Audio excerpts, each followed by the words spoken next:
जय श्री कृष्णा, जय माता दी। मैं एस्ट्रोलॉजर पुष्पा मिश्रा आज आपसे ज्योति मौर्य जी के बारे में बात करूंगी।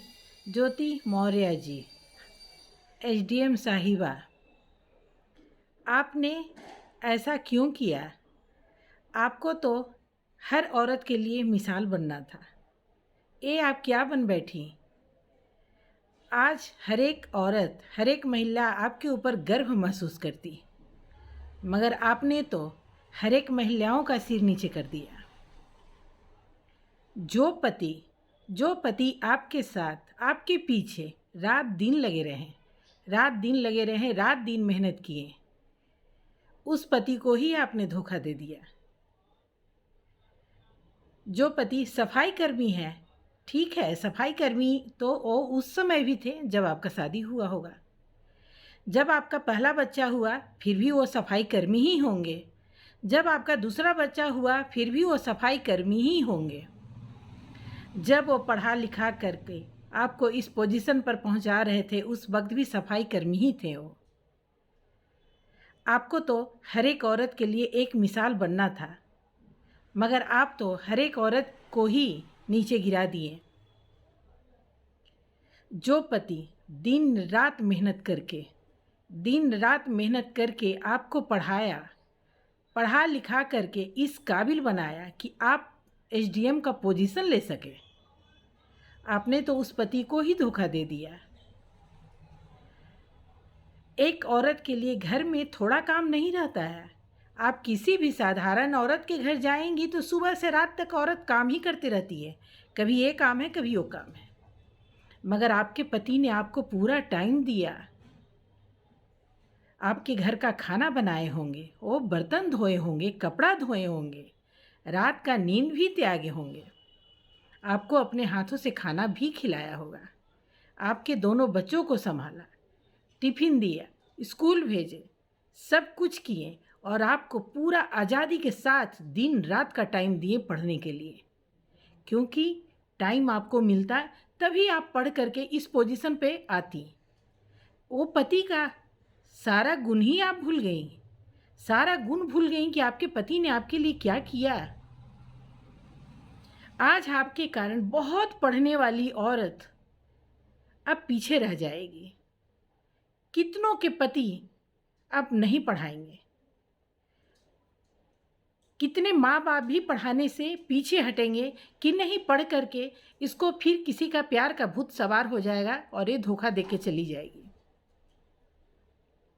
तो आपको समाज के लिए एक बढ़िया मिसाल बनना था और आप तो मिसाल बनी नहीं, और बाकी सभी औरतों के लिए एक बहुत बड़ा बेड़ी लगा दी, बहुत बड़ा बंदिश खड़ा कर दिया आप।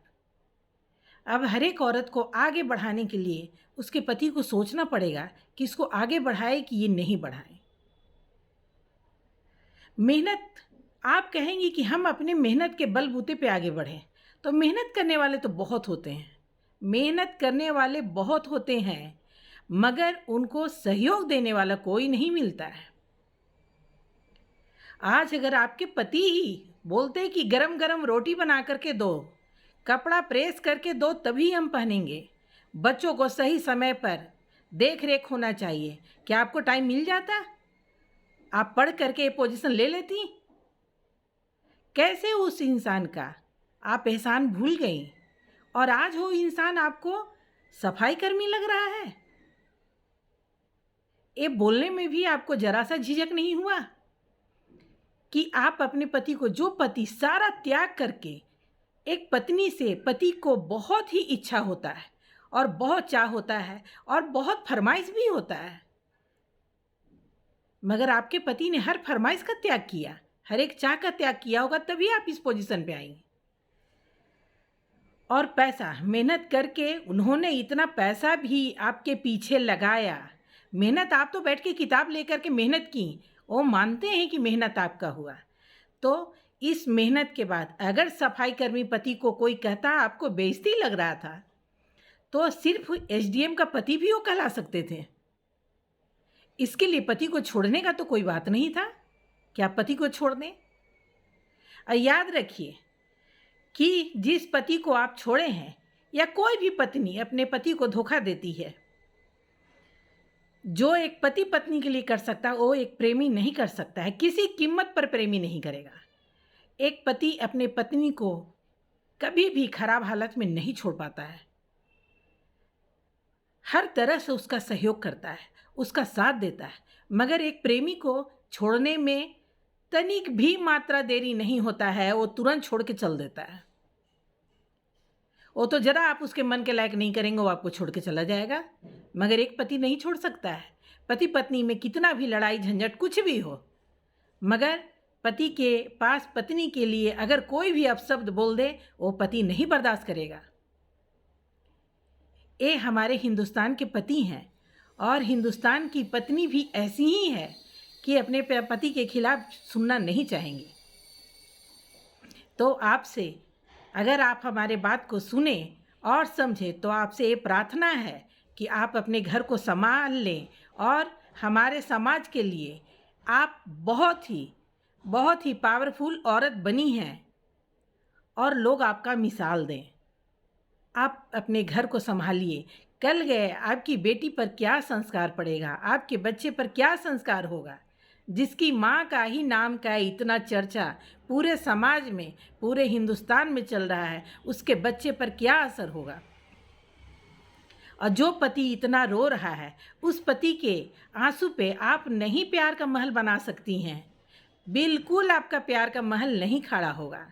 जिसके लिए अपने पति को आप छोड़ रही हैं, कल गए वही आदमी आपको बोलेगा कि जो औरत अपने पति को छोड़ कर के मेरे पास आई है, क्या विश्वास है कि तुम मुझे छोड़कर किसी और के पास नहीं जाओगी। बारंबार एक क्वेश्चन आपके पास वही प्रेमी रखेगा।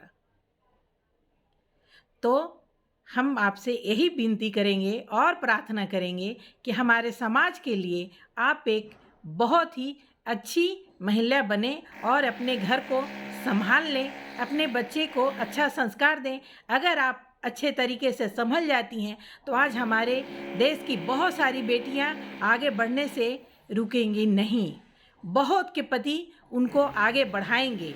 अगर आपका गलत संदेश समाज में चला जाएगा तो बहुत लड़कियां पढ़ने से पीछे रह जाएंगी, नहीं पढ़ पाएंगी, आगे नहीं बढ़ पाएंगी और उसका श्रेय आपको जाएगा। नमस्कार।